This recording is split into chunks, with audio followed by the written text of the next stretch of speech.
ପଖାଳ ଭାତ ମାଛ ଭଜା କଞ୍ଚା ଲଙ୍କା ପିଆଜ ଛିନିକି ଖାଇନି।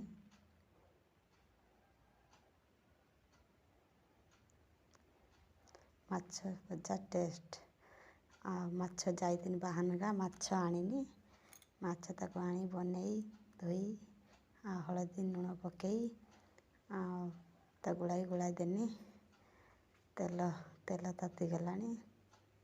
ମାଛ ଛାଡ଼ିଲି। ମାଛ ଭଜା ହେଇଗଲା ପରେ ବାହାର କରାଯିବ। ମାଛ ଭଜା ରେଡ଼ି।